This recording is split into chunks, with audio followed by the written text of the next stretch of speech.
Today I received such a beautiful gift. Look, ang ganda. Yan, binigay sa akin ni Mai. Nakikita niya kasi yung ipis ko.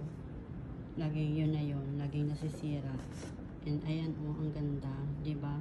Very classic yung dating niya. Yan. Mahilig kasi si Mai bumili sa mall, doon sa Sogo or sa big city.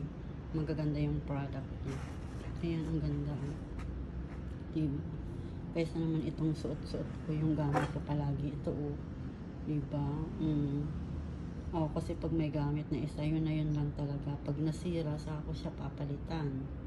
Ayan. Ito, oh. Ang ganda. Ang ganda ng texture niya. Nice.